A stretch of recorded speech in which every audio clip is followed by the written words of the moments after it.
Peace will not come if what others think or say about you becomes what you think or say about yourself. Join us in this episode as Dr. Ben Lerner and myself discuss Peace by God. Is your health thriving or is it merely surviving? Welcome to Thriving with Chiropractic, where we unpack conditions and lifestyle challenges in order for you to be the best version of health you can possibly be. I'm your host, Dr. Moser, and my beautiful co-host is my wife, Ellen. Join us on this journey to thrive.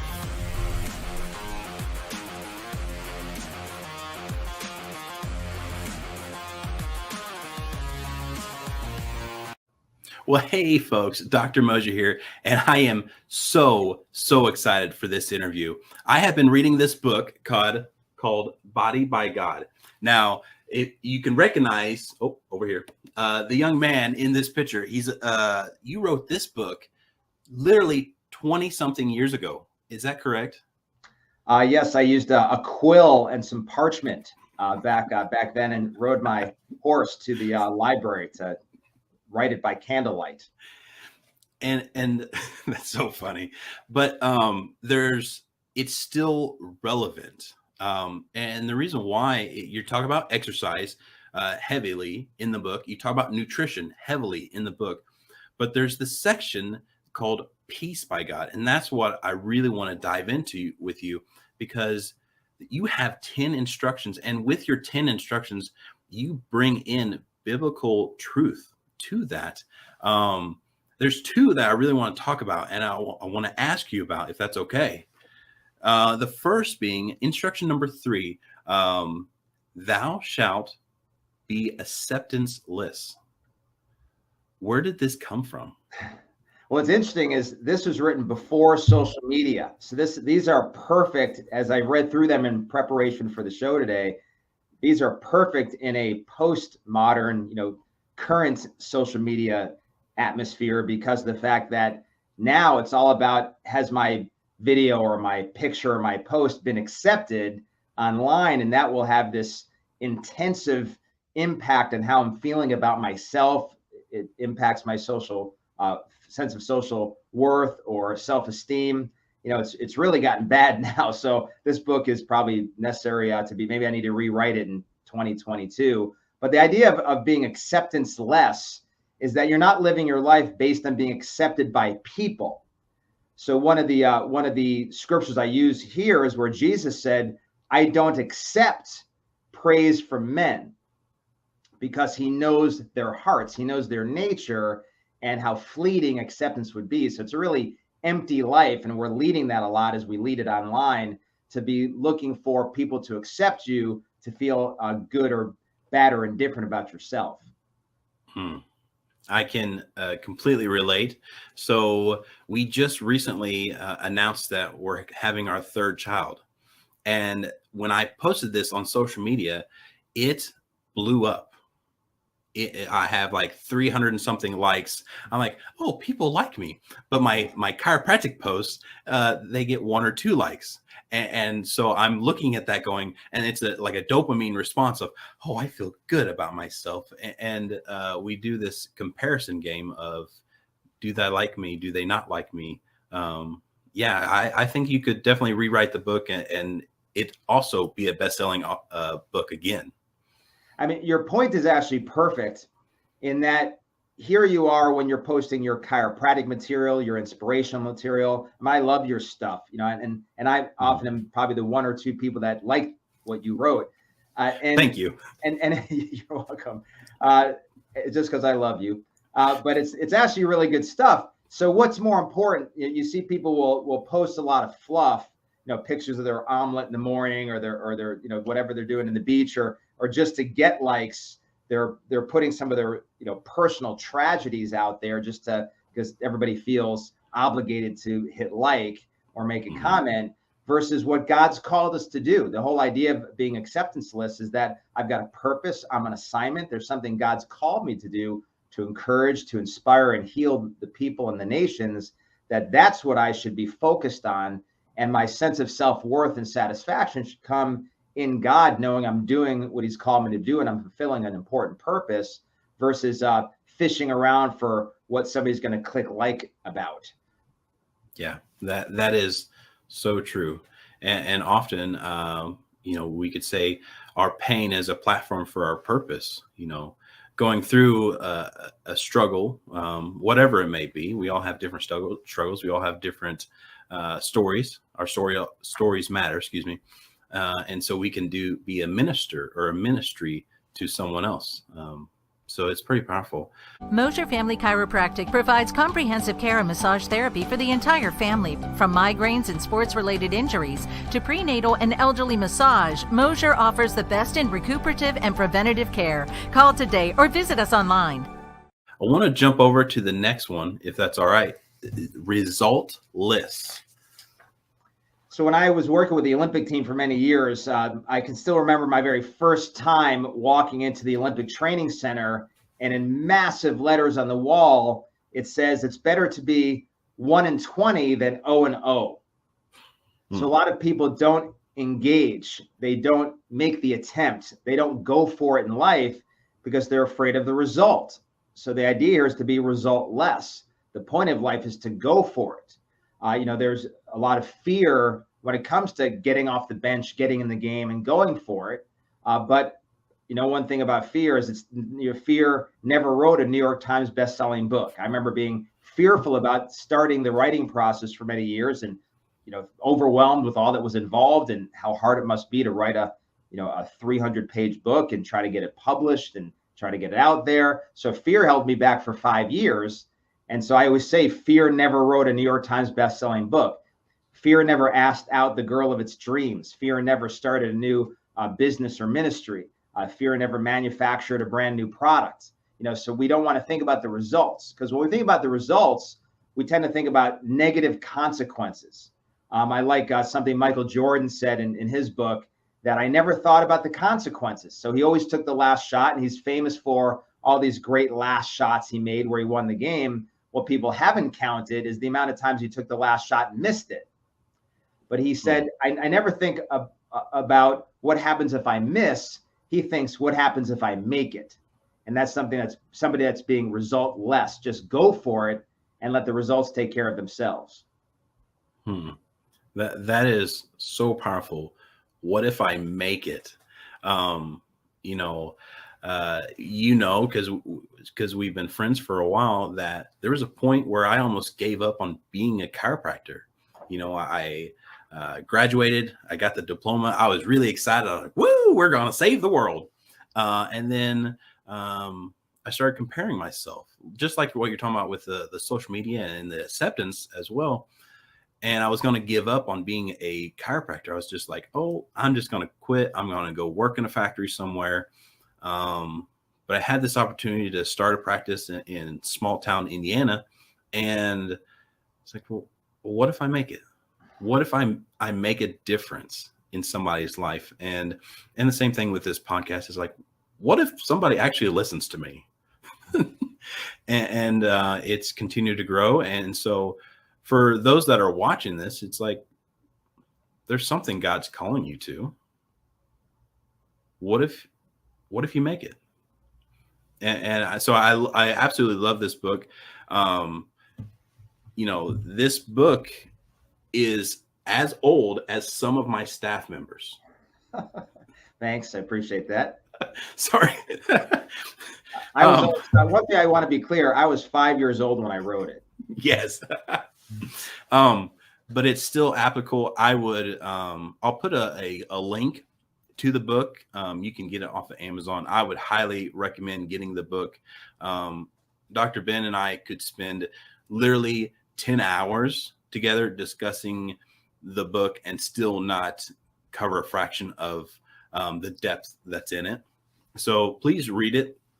I do want to take a second and talk about CBD, since I do have Dr. Ben on the line, just because you helped develop a couple CBD products, especially this one. I'll put it in front of the camera. Be Calm, which I think we all need to be calm. But Dr. Ben, why in the world is CBD so popular?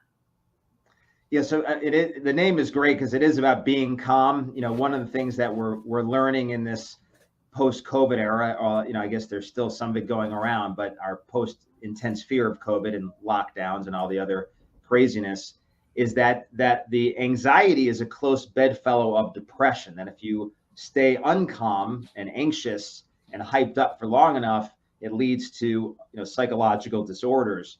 So one of the great ways to impact your health is what we're just going through is, in terms of mental health, is a new way to envision the world. And that's what we just talked about a moment ago, our 10 instructions for peace by God. But then there are the physiological things you can do. There are actually things you can take that aren't drugs, that aren't dangerous, that don't have side effects, that can create peace and calmness and help to inhibit some of the negative consequences of stress from leading to poor metabolic outcomes. And one of those is CBD. It's a great one.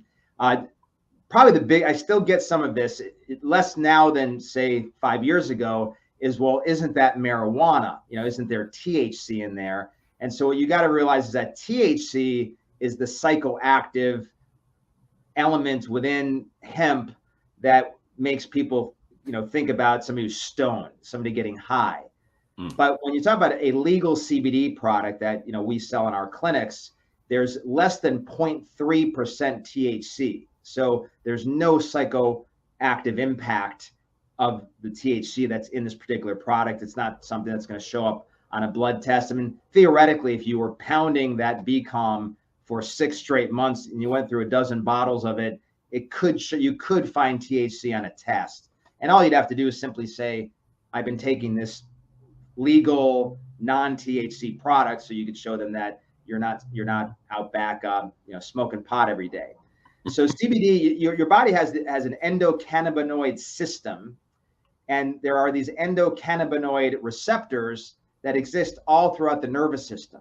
So when you take CBD, this product attaches itself to these receptor sites and helps to stimulate better function of those organs and systems. So it actually attaches itself to the nervous system, to your central nervous system, with a end product of calming it down and reducing inflammation. So there's literally an endless amount of benefits to CBD, which is why when you asked how did it become so popular, that's because it reduces inflammation, which has a direct impact on the immune system. It has a calming effect and creating peace within the brain and nervous system, and a whole host of other wellness benefits. So it's just gone off the charts as a valued product that people are taking, and you can find it in many things. But that particular product, BCalm, we've also added other associated elements, synergistic elements that can help, essential oils, PEA, other things that have the same type of benefit, including those that help you sleep. This is also a great product so you can rest at night, because many of us can't come off of our day high and all of our technology that's been keeping us overstimulated and go to sleep. So this is a great product for helping people rest based on a lot of the different, again, oils and other synergistic elements that help it work. That is awesome. I know from experience on taking the CBD myself, plus many patients who have also purchased the product and utilized the product, they all sleep better. We all sleep better. So thank you for developing the product and doing a lot of the research to put it together. I want to wrap up with one question for you, Dr. Ben. What would be your advice to someone who is struggling with anxiety or depression? They don't feel like they matter, the whole scenario. Where would they start? Well, so it's a great question. And one of the things that, I've got my master's in psychology, and as a psychologist, we encourage people to go through a natural process to restore mental health versus taking drugs. The conventional wisdom, unfortunately, has become drug first. And it's understandable. If you're depressed and stressed out and can't sleep, you're looking for any port in a storm, and a doctor offers you instant relief. So it's understandable that you would take it. So nothing against anybody that's taking the medications. I get it.